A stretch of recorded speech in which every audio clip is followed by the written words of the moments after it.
ತಮಿಳುನಾಡಿನಲ್ಲಿ ಸರ್ಕಾರ ರಚನೆ ಮಾಡಲಿಕ್ಕೆ ವಿಜಯ್ ಎಲ್ಲಿಲ್ಲದ ಸರ್ಕಸ್ ಮಾಡ್ತಾ ಇದ್ದಾರೆ. ಬಹಳ ಹತ್ರ ಇದ್ದಾರೆ. ಈಗಾಗಲೇ ಎರಡೇ ಸ್ಥಾನದ ಅವಶ್ಯಕತೆ ಇರುವಂತದ್ದು, ಇಲ್ಲಿ ಕೊರತೆ ಇರುವಂತದ್ದು ಕೇವಲ 2 ಸ್ಥಾನದ್ದು. ಈಗ 118ಕ್ಕೆ ತಲುಪಬೇಕಾಗಿರುವಂತಹ ಮ್ಯಾಜಿಕ್ ನಂಬರ್ 116ರಲ್ಲಿದೆ. ಈಗ ಸಣ್ಣ ಪಕ್ಷಗಳ ಬೆಂಬಲದ ಆಟ ಶುರುವಾಗಿದೆ. ವಿಜಯ್ಗೆ ಸಂಕಷ್ಟ ಎದುರಾಗ್ತಾ ಇದೆ. ಹಾಗಾಗಿ ಯಾವ ಪಕ್ಷದಿಂದ ಎಷ್ಟೆಲ್ಲ ಸೀಟು, ಟಿವಿಕೆಯಿಂದ ಈಗಾಗಲೇ 107 ಬಂದಿದೆ. ಕಾಂಗ್ರೆಸ್ನಿಂದ 5 ಶಾಸಕರ ಬೆಂಬಲ ಸಿಕ್ಕಿದೆ. CPI 2, CPIM 2. ಟಿವಿಕೆ ವಿಜಯ್ಗೆ ಇನ್ನೂ ಬೆಂಬಲ ನೀಡ್ತಾ ಇಲ್ಲ ವಿಸಿಕೆ ಪಕ್ಷ. ನಿನ್ನೆ ಕುರಿತು ಸಭೆ ಕೂಡ ಮಾಡಲಾಗಿದೆ. ವಿಸಿಕೆ ಪಕ್ಷದ ನಾಯಕರು ಒಂದು ಸಭೆ ಕೂಡ ಮಾಡಿದ್ದಾರೆ. ಕೊನೆ ಕ್ಷಣದಲ್ಲಿ ಟ್ವಿಸ್ಟ್ ಕೊಟ್ಟಿದ್ದಾರೆ ವಿಸಿಕೆ ನಾಯಕರು. ವಿಸಿಕೆ ಸಪೋರ್ಟ್ ಮೇಲೆ ನಿಂತಿದೆ ದಳಪತಿ ಭವಿಷ್ಯ. ಇವತ್ತು ಅವರು ಕೂಡ ಫೈನಲಿ ಅಂತಿಮ ನಿರ್ಧಾರವನ್ನ ತಿಳಿಸ್ತೀವಿ ಅಂತ ಹೇಳ್ತಾ ಇದ್ದಾರೆ. ವಿಸಿಕೆ ಸಪೋರ್ಟ್ 2 ಸ್ಥಾನ, ಒಂದು ಡಿಸಿಎಂ ಮತ್ತೊಂದು ಮಂತ್ರಿ.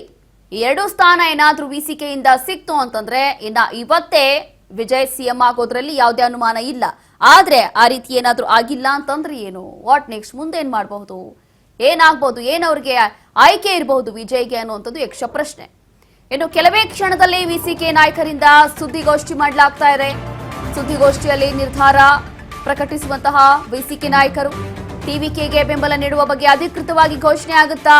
ಕೆಲವೇ ಕ್ಷಣಗಳಲ್ಲಿ ವಿಸಿಕೆಯಿಂದ ಒಂದು ಮಹತ್ವದ ಸುದ್ದಿಗೋಷ್ಠಿ ನಡೆಸಲಾಗುತ್ತಂತೆ. ಅದರಲ್ಲಿ ಗೊತ್ತಾಗುತ್ತೆ ಅವರ ನಿರ್ಧಾರ ಏನು, ಅಂತಿಮವಾದಂತಹ ತೀರ್ಪೇನು ಅಂತ ಹೇಳಿ. ನಿನ್ನೆ ಸಭೆಗಳು ಮಾಡಿದ್ದಾರೆ ವಿಸಿಕೆ ನಾಯಕರು. ಆ ಸಭೆ ಕುರಿತು ಇವತ್ತು ಸುದ್ದಿಗೋಷ್ಠಿ ಮಾಡ್ತಾರೆ. ಆ ಸುದ್ದಿಗೋಷ್ಠಿಯಲ್ಲಿ ಎಲ್ಲಾ ಮಾಹಿತಿ ಕೊಡ್ತಾರೆ. ಅಂದ್ರೆ ಅವರ ಬೆಂಬಲ ಯಾರಿಗೆ, ಟಿವಿಗೆ ಪಕ್ಷಕ್ಕೆ ಕೊಡ್ತಾರಾ ಅಥವಾ ಬೇರೆ ಕಡೆ ಏನಾದ್ರೂ ವಾಲ್ತಾರಾ ಅನ್ನುವಂಥದ್ದು ಗೊತ್ತಿಲ್ಲ.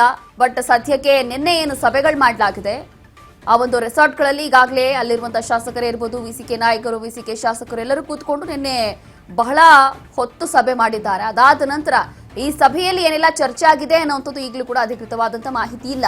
ಇದೇ ವಿಚಾರವಾಗಿ ಇವತ್ತು ಕೆಲವೇ ಕ್ಷಣಗಳಲ್ಲಿ ಸುಮಾರು 10 ಕಾಲ ಹಂಗೆ ಈ ಒಂದು ಸುದ್ದಿಗೋಷ್ಠಿ ನಡೆಸ್ತಾ ಇದ್ದಾರೆ ವಿಸಿಕೆ ನಾಯಕರು.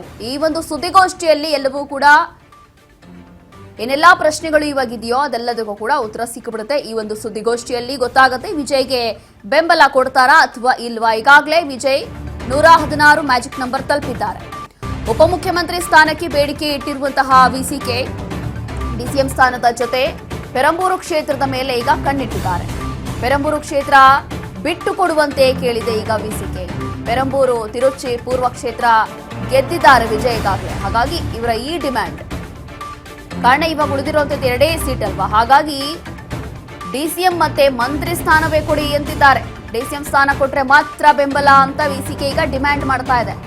ವಿಸಿಕೆ ಬೇಡಿಕೆ ಈಡೇರಿಸಲು ಟಿವಿಕೆ ಹಿಂದೇಟು ಹಾಕ್ತಾ ಇದೆ. ಹೀಗಾಗಿ ಮ್ಯಾಜಿಕ್ ನಂಬರ್ ತಲುಪಲು ಟಿವಿಕೆ ವಿಫಲ ಆಗ್ತಾ ಇದೆ. ನೋಡಿ, ಇದೆಲ್ಲವೂ ಕೂಡ ಹೀಗೆ ಮ್ಯಾಜಿಕ್ ನಂಬರ್ ಗೇಮ್ ಈ ರೀತಿಯಾಗಿ ಆಗ್ತಾ ಇದೆ. ಈಗ ಒಂದು ಕಡೆ ವಿಜಯ್ಗೆ ಬೇಕಾಗಿರುವಂತದ್ದು 2 ಸ್ಥಾನ, 2 ಬೆಂಬಲ ಈಗ. ಆದ್ರೆ ಇಲ್ಲಿ ಇದನ್ನೇ ಸಿಚುವೇಶನ್ ನ ಹೇಗೆ ಯೂಸ್ ಮಾಡ್ಕೊಳ್ಬೇಕು ಅನ್ನುವಂಥದ್ದು ನಿಜವಾಗ್ಲೂ ಕೂಡ ರಾಜಕಾರಣಿಗಳಿಂದ ಕಲಿಬೇಕು. ನೋಡಿ, ಈಗ ಇಂಥ ಟೈಮಲ್ಲಿ ವಿಸಿಕೆ ನಾಯಕರು ಎಂತ ಡಿಮಾಂಡ್ ಇಟ್ಟಿದ್ದಾರೆ ಅಂತಂದ್ರೆ, ಯಾವ ಕ್ಷೇತ್ರದಲ್ಲಿ ಈಗ ವಿಜಯ್ ಗೆದ್ದಿದ್ದಾರಲ್ಲ ಅಂತ ಕ್ಷೇತ್ರಗಳಲ್ಲಿ ಒಂದು ಕಡೆ ಡಿಸಿಎಂ ಸ್ಥಾನ ಬಿಟ್ಕೊಡಿ, ಮತ್ತೊಂದು ಕಡೆ ಮಂತ್ರಿ ಸ್ಥಾನ ಬಿಟ್ಕೊಡಿ ಅಂತಿದ್ದಾರೆ. ಆದ್ರೆ ಇದಕ್ಕೆ ಟಿವಿಕೆ ಒಪ್ತಾ ಇಲ್ಲ.